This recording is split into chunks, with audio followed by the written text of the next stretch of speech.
Greetings, fellow scribes! Welcome back to the archive. This week, I continue and conclude my series on Cyberpunk Red by talking about character creation and a little bit into character advancement. I'm going to be talking about an overview of the 3 different methods of character creation and some little quirks in the system relating to them. So sit back, relax, and enjoy as we talk about how to build your Edgerunners. So as we start, we need to understand that there are some things that are universal across all characters. These things are your life path. Cyberpunk, like the earlier editions, has a character creation system that the core of it is the life path. This does not, like other versions of the life path system or other systems that use life paths, determine your stats. In fact, nothing is mechanically provided by your life path. Sort of. What you have is the background for your character. You can either pick elements or roll for them. And certain elements you pretty much are going to want to decide one way or the other. Like your ethnic background. This is a 1d10 roll with North American, South Central American, Middle Eastern, North African, East Asian, all those things as results. And with these come a native language. Oh, by the way, you automatically know your native language at 4. You're automatically, for free, fluent in your native tongue. Now, the next thing you're almost always going to end up picking, and you might do this first, you might do this after rolling your life path, is your role. And, there are 10 roles. Each of them fulfills a certain niche in a team. Note, not every team is going to have every role.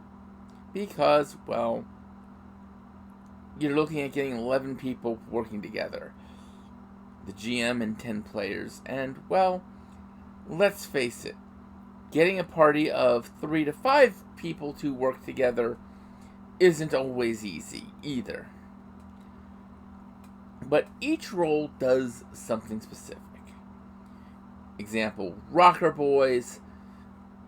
These are people who, while they might have combat abilities, they're going to use their fame, their platform, and just their fans to get things done for them. They're kind of, well, best way to describe them is they're an offensive face. They get people to do things for them. The counter to them, so to speak, is the execs. These are the more defensive faces, you could call them. They kind of cheat because they actually, from their role ability, get people working for them. But for the most part, they rely on smooth talking and intimidating on their own to get things done. You have solos, who are the combat people. They're called solos because each one could take down a squad of unaugmented soldiers by themselves. Or at least that's what it was like in the old days. and the name kind of stuck. Netrunners are your hackers. Techs are the people who work on anything technical. Medtechs are, well, medics. They keep your teammates alive. Medias are journalists. And they're going to record stuff and put it onto the data pool. Get it out there so people know what's going on. And then you have what I consider the three kind of specialty ones. Lawmen. These are, well, cops. Their ability lets them call for backup. Nomads. These are people who generally live outside of the city, traveling from place to place, but they have access to vehicles. And finally, you have fixers. These are the people who specialize in getting stuff. So, these are kind of an odd thing for a PC to have, but you kind of need everything in the game. And not everything is going to be run as an NPC or a contact. Once you've picked your role, you set your role ability at 4. And then you go through your role life path. Your role life path is basically what your specialty is. You know, if you are a solo, it's like, are you a gun for hire? Are you a bodyguard? You know, where do you operate in the city? That sort of thing. If you're an exec, it's what type of company are you an exec for? What's your standing within the company? What's the ethics of your company? Not all companies are evil in Cyberpunk. Just most of them. But then you have to look at what your different role abilities are. Now, I'm going to go over just the simplest of them. The Solo. The Solo's role ability is combat awareness. And essentially his ranks in combat awareness give him a number of points to spend. He can spend 3 of his points to add +1 to an attack. For example, he can spend 2 to reduce the damage he takes the first shot of that round by 1.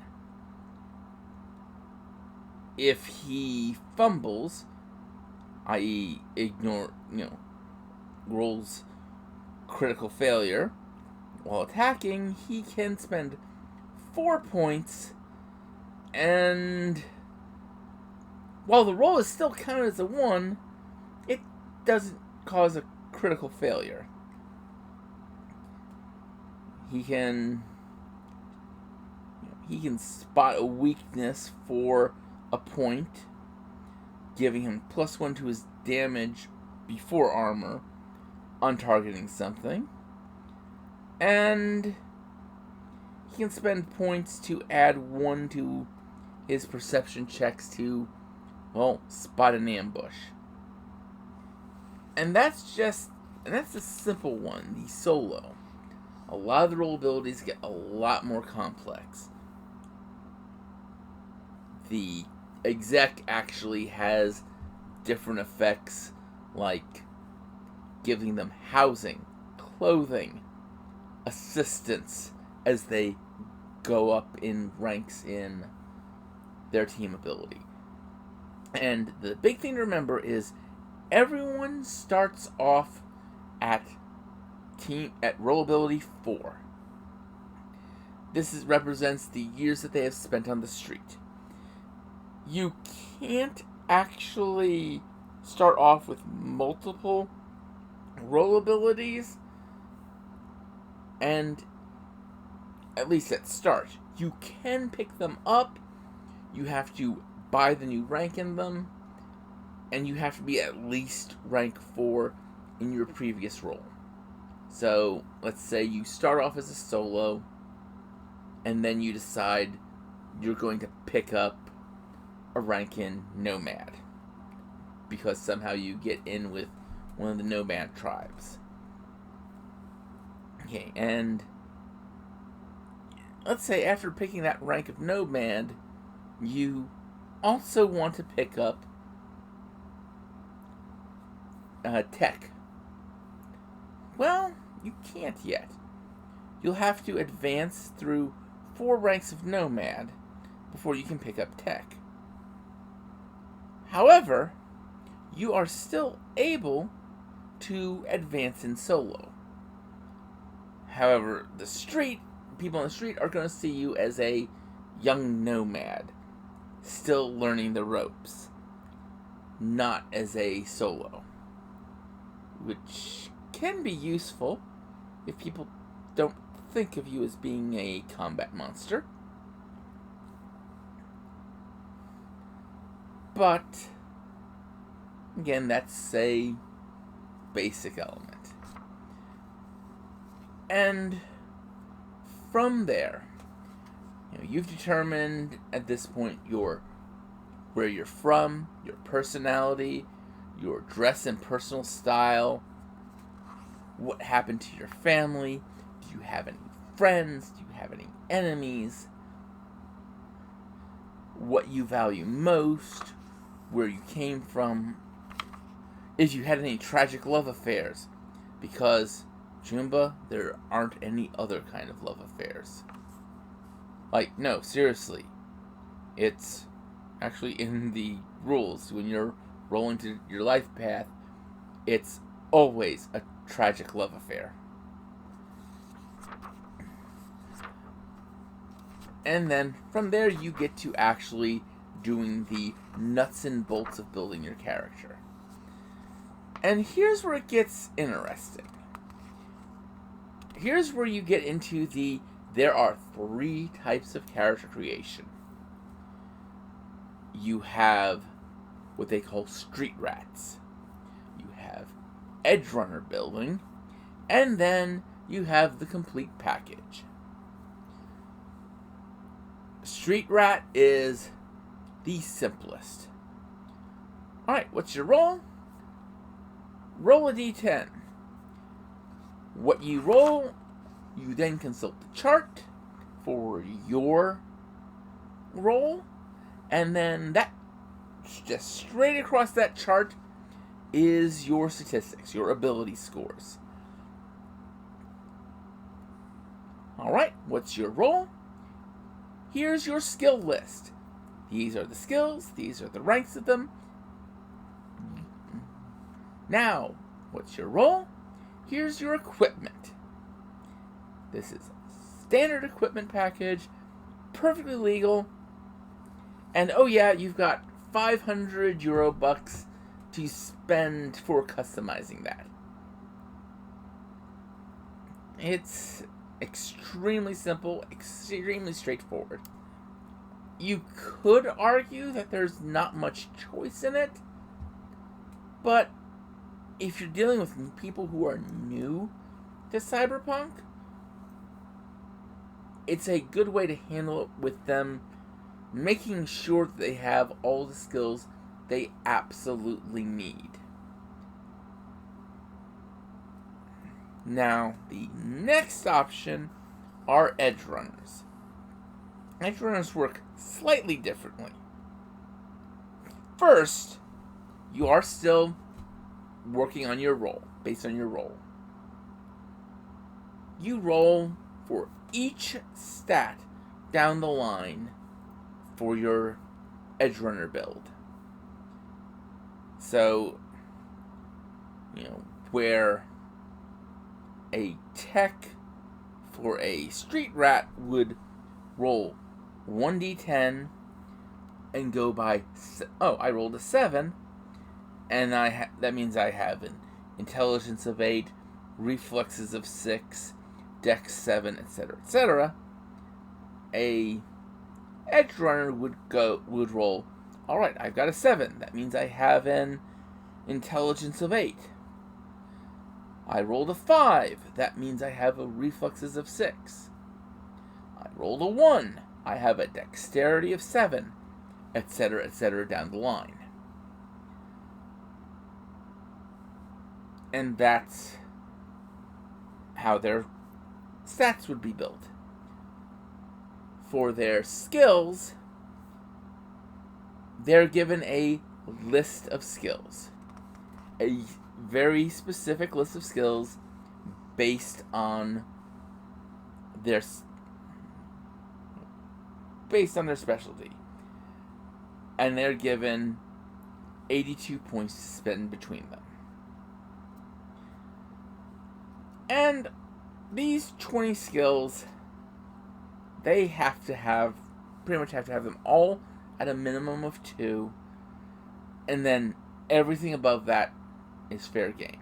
Knowing that for some of them, like the solo and the tech and the med tech, some of their skills do cost 2 points per level. But that's just a thing you have to deal with. And then, of course, it comes to picking their equipment. And their equipment goes, what's your role? Here's your equipment pack. Same as the Streetrat. The complete package is where things get interesting. Okay, so the complete package, you've still picked your role. You might want to look at the others for guidance. At the other options for guidance, but for the most part, you've picked your role, so you know what you're doing. You then get to spend your attribute points. You have 62 points to spend between your attributes. No attribute may be lower than 2. And no attribute may be higher than 8. There will be exceptions to this, but naturally the aptitudes cannot be lower than 2 or higher than 8. And you spend these between 10 attributes. What this means is if you want to have something high, then you're going to have something low somewhere. You can make your character with 10s across the board and you would have 2 points left to spend. So say you wanted 6s across the board and then you'd have 2 points left to spend. Once you spend these 2 points, you've got 1 attribute at 8 and the rest at 6. Most people are going to drop some things to 5. Like maybe movement to 5 to pump up something else to 7.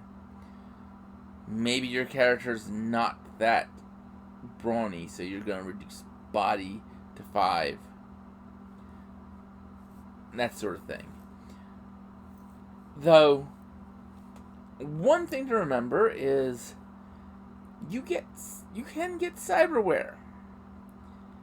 And if you're going with certain builds, you might put an attribute lower, like you might put body at 4. Because you're planning to get muscle graft and bone lacing 1, which would increase your body to 6. Because maybe you're thinking of giving yourself one of the low-end pieces of Borgware that buffs your body. So you need to have that minimum body of 6, but it doesn't matter where the body comes from, just that you have that body. So a 4 body plus 2 for your muscle graft and bone lacing, and then you put the linear frame on, in, and now you've got a body 12. Guess what? You have 2 points of body to spend because you made that plan. Note, this is not always the best build to go with. This is just a build, and a little bit of how you can look at how the system flows.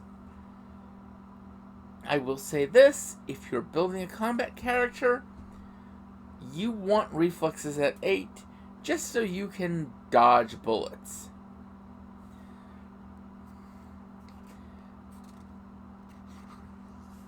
Now then, when you start assigning skills, while the others have a fairly restricted amount of skills, remember though, you automatically have 4 ranks in the language you picked for your cultural background. And then you get to pick your 86 skill points. Since you're doing the complete package, you're not limited to a set list of skills, though there are a set list of skills that you need to have at least 2 ranks in. These skills happen to end up taking a good chunk of your 86 skill points, unfortunately. But they are still really important to take. We're talking athletics, brawling, concentration, conversation, education, evasion, first aid, human perception, language, street slang, local expert, your home, perception, persuasion, and stealth. These are the core skills, and all of these must be at least level 2. And then from there, you get to do all your other skills.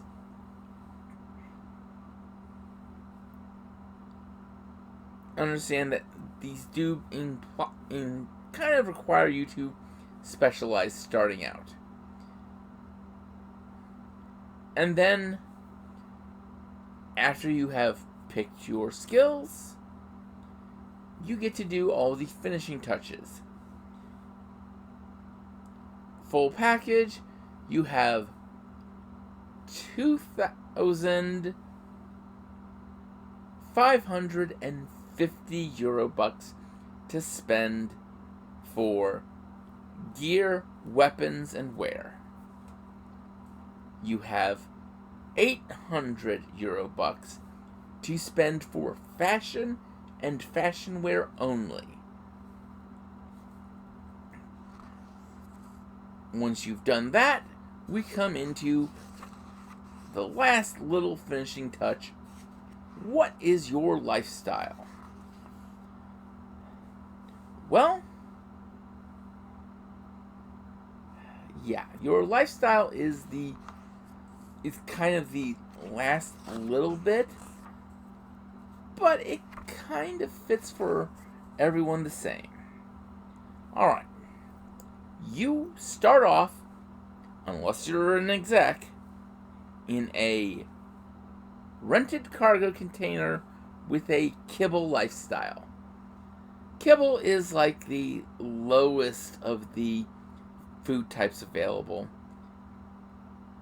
And it's jokingly called kibble because it has the taste and consistency of dog food, but it's still edible by humans. If, however, you are a corporate and an exec, you have your free housing and you have a good pre-pack lifestyle for that first month. And, oh yeah, you A nomad gets housing options from their moto ability, which is a little bit more complicated than anything else. But yeah, after that first month, you gotta spend rent, buy your food lifestyle.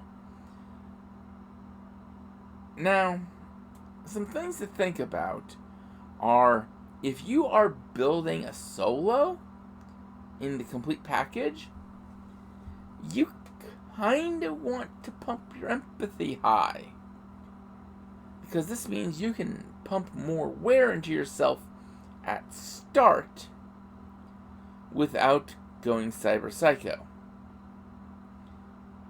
And in fact, if you are in any role where you expect that you are going to be giving yourself lots of wear, like netrunners, medias, techs, etc., you probably want to pump your empathy a little bit higher to start.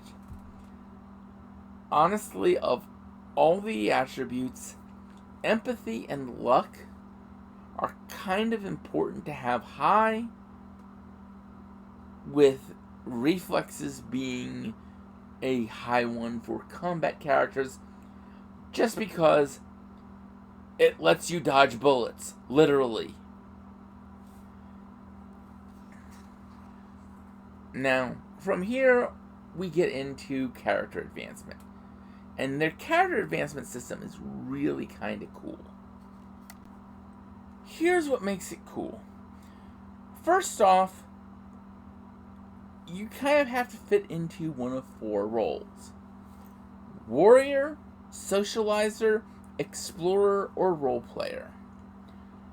Once someone's figured out your style, namely the GM, they will award you improvement points by you doing your play style. There's a general group award, like there's one for the group didn't succeed, but they still tried. Group barely accomplished their mission goals. Group worked together well, accomplishing most of the mission goals with everyone taking part in the adventure.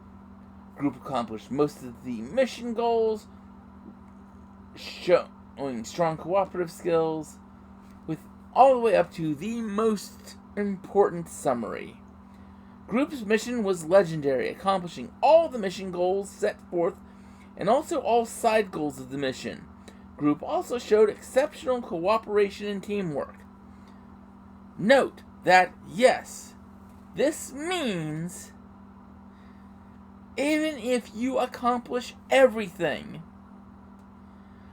if there was a lone player who decided he was going to throw a monkey wrench in everything, try and backstab the team, etc., you don't get that team goal. In fact, you don't get anything except the 60 improvement points group. Group's mission was a strong success, accomplishing all of the mission goals set forth with several stellar moments in the adventure. In other words, if the group doesn't work together, that kind of limits how many advancement points the group can get. Now understand, you don't necessarily get your improvement points based on the group. You get them based on either the group or your role, your play style, whichever is higher. So, let's say you had a case where, like I said before, the group was screwed over by one player. That person got the whole group to come to blows, etc., etc., but they still accomplished the mission and all the goals. So they're looking at, for the group, they're looking at 60. However, that player who backstabbed the group, he could easily be classified as role-playing actions were critical to entire party in this game session, if he's a role player. Change entire game outcome through convincing role-playing. He backstabbed everyone. It's not what I would have done, but it was very much playing his character. Well, he gets the 70 XP for role-playing. But in the big fight scene, let's say the combat player, the player who likes to play combat characters, the warrior, did something really incredible in a combat encounter. Hole in one shot, took down an impossible enemy or nemesis, saved entire party. Let's say he beat a full conversion cyber psycho unarmed because the backstabber had actually bricked his guns somehow. He gets that full 80. And that's the thing. That's how this works. It's gonna be, you don't hand out 1 XP for the whole party. You hand it out based on what they did, how they engaged in their play style, or how the group did as a whole, whichever is better. Because let's say we're at 60 improvement points as the group goal, but the socializer, he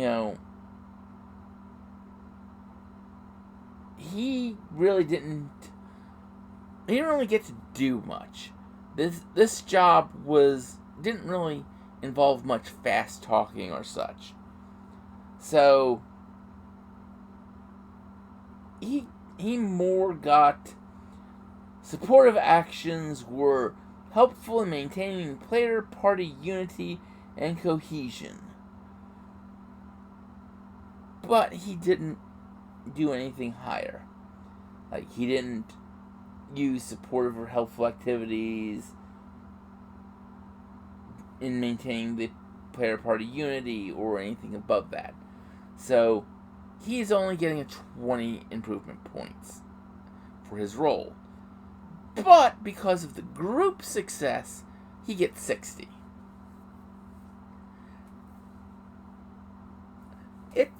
It's a interesting compromise. It allows people to not be punished if their particular play style doesn't show up much in a particular game, as long as the group succeeded as a whole.